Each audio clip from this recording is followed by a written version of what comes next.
I initially did not want to talk about this, but I feel like I have to. I feel like I'm obligated to because, you know, I have so much ties to the culture and it's in my blood. So let's get into it. Ladies and gentlemen, welcome back to the channel. Welcome back to the show. If you are a returning viewer, you may remember when we covered the Eminem and MGK situation. That was a lot of fun. Here we are, sometime later, with Melle Mel dissing Eminem. For those of you that don't know, Melle Mel is one of the pioneers of hip hop. Don't push me, cause I'm close to the edge. If you don't know that song, then you gotta brush up on your hip hop. He took it upon himself in an interview to say that the only reason people put Eminem in their top 5 is because he's white. I'll get into the title of the video shortly, but I just felt like I had to bring people up to speed so they can see why, you know, if you're on the internet, you can see why people are not happy with the track or, you know, talking about it in a way. It was interesting, and we'll get to that. Melle Mel said that Eminem responded in his newest feature that he did for his artist, and I thought the verse was okay. It's not my favorite Eminem verse. I don't think it's trash, but that was where he decided to respond to that. And now here we are with Melle Mel's diss track. I won't play too much. I'll leave a little bit of it in there for y'all to hear, but the reason why I titled the video what I titled it and why I think beef is just no longer necessary in hip-hop, this is really just poor execution of something that is so minute, so minuscule, just something to just not give any energy to. No apologies, this ain't a disclaimer. I'm the king of legend, the first Hall of Famer. Making diss tracks, I know you with that. Now everybody get ready for the kickback. Why you hurt, why you mad, now you look bad. Like a roach just crawled out of your book bag. The top 5 is cap, you the piss just on the floor in the elevator of rap. Cause I think that Eminem is popping pills again. We call him Pill Clinton or either Pill Gates. What pill did homie take to make him hate the great? Think you are, but you ain't, still you made a mistake. Hit a 1, 2, 3, 4, 5, 6, 7, 8. And now that you've heard a little bit of it, I hope you can kind of see where I'm at. Number one, if you're gonna diss somebody, you have to know your strengths and you have to know what's going to catch people. You gotta make it listenable. You have to make it for the moment because, you know, you're talking about somebody in real time. The diss sounds like it was left in 1982 and nobody's listening to hip hop from 1982 currently. Like that's not a market for the genre right now. There's a lot of artists from 1982 who are still very prominent in the genre, still doing shows, still touring. They're getting their money. They're getting after it.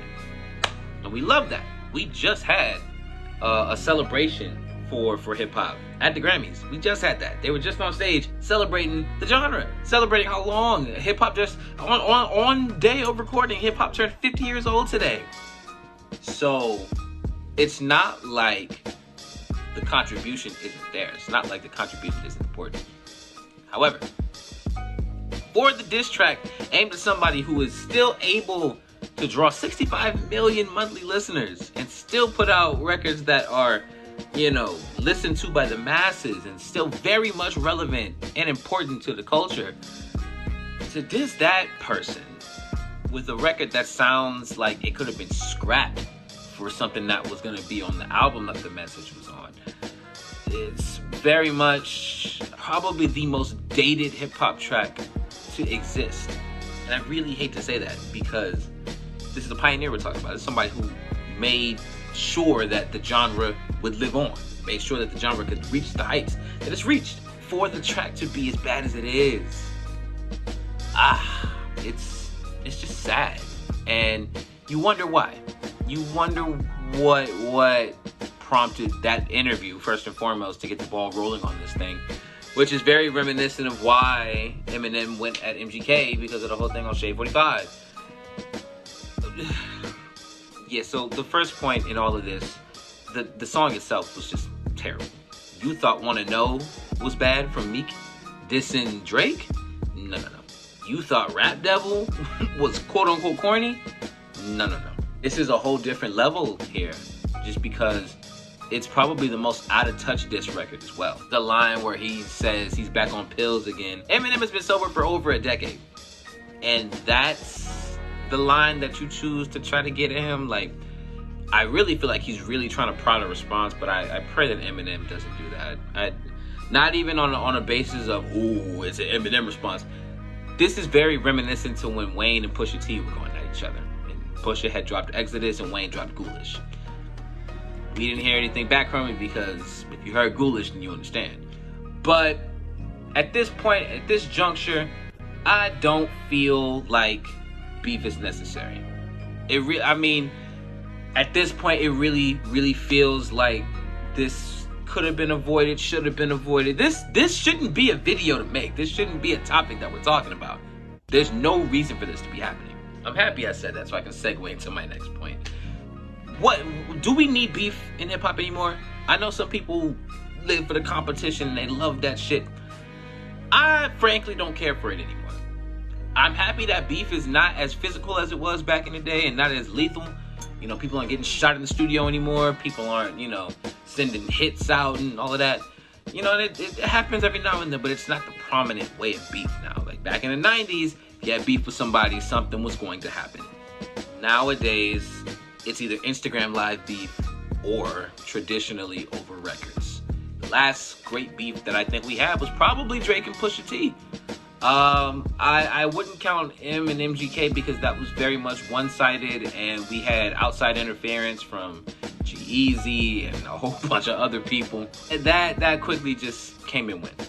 Nicki had a lot of beef with people. Nicki and Remy wasn't too crazy, but it is what it is. But I don't see the point for it anymore. One, artists aren't competitive anymore. Everybody is just trying to get streams. Everybody's trying to be, personalities. Nobody's really going for artistry these days. So I don't see the point. I don't see the prominence. I don't see the importance in starting an issue with another artist for the sake of competition, since nobody's being competitive to begin with. If you think back to 2013 when Kendrick dropped Control to kind of get everybody back in that competitive mode, he kind of sparked people to kind of pick up their pens again and really get back into it. But since then, the game has either been the Drake show, the Travis Scott show, everything is now about numbers and streams. So, and even though there's lines on certain songs from those artists where they're talking about other people, they're subliminals. And subliminals, they'll fly under the radar for as long as need be. But yeah, I personally don't see the point in it anymore. And the last point I want to make about all of this, I think I said it already too, Eminem doesn't need to respond. Eminem shouldn't respond. He shouldn't waste his time. M has proven himself well beyond any measure for the genre. I feel like, the new stuff doesn't really connect with me as much. Like this verse in particular, I thought it was okay. I thought it was fine. But it didn't do anything to where I was like, damn, yo, this the GOAT, To me, Eminem is always going to be one of the greatest, just based off of his career alone. New stuff aside, those first 3 albums, back to back to back, you're not seeing them. Those 3 albums alone, that 3-album run, puts him in the Hall of Fame, bar none. If he were to respond, I feel like he would be wasting his time. With the MGK situation, there was a bit more at stake.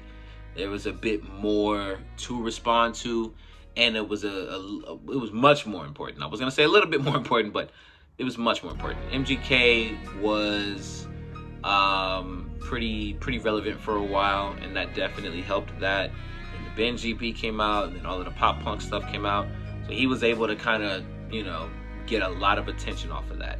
And shout out to MGK, he's doing what he's doing, but Killshot came out and everybody pretty much forgot about everything else that happened.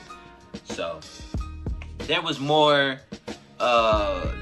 active nature in that beef. And I feel like because, once again, Eminem's daughter was mentioned, that's kind of where you have to, you kind of have to go the extra mile there.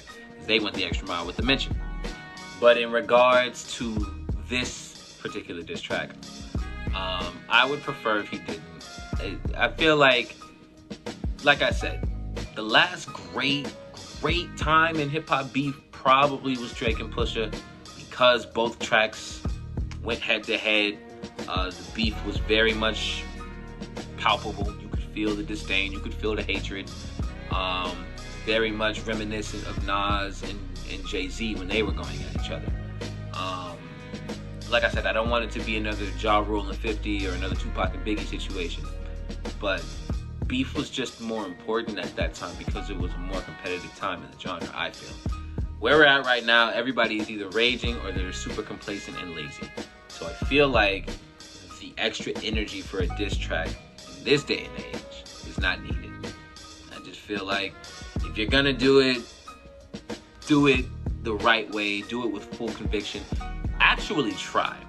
If you do what was delivered to us not too long ago with this broken beat from 1985 and all of the hoo-ha type of delivery, you're only opening the door for backlash, for negative reception, for people to clown you, because it's so dated, it's so out of touch, and it's not going to connect with anybody, let alone your target. So, all of that to say, beef is no longer necessary in the culture, in my opinion. And this diss track, if you want to call it that, is the sheer proof, because there's just nothing you can do further. But yeah, that's gonna do it. I just wanted to talk about this really quickly. I haven't done a commentary video on the channel in a while, and this was a topic I wanted to talk about for a little bit. I do have another thing I do want to talk about very, very soon. But tomorrow we're gonna do the last of the Arctic Monkeys albums. We might do Shadow Puppets afterwards, but I do have to get to Muse, and I have a lot of suggestions that you guys mentioned, so I'm excited to get to those as well. As always, love y'all. Thank you for everything you do. Thank you for all of the support. Like, share, subscribe, the whole nine. You know the biz, you know what it is. It's Jared O'Brien, and I'm out.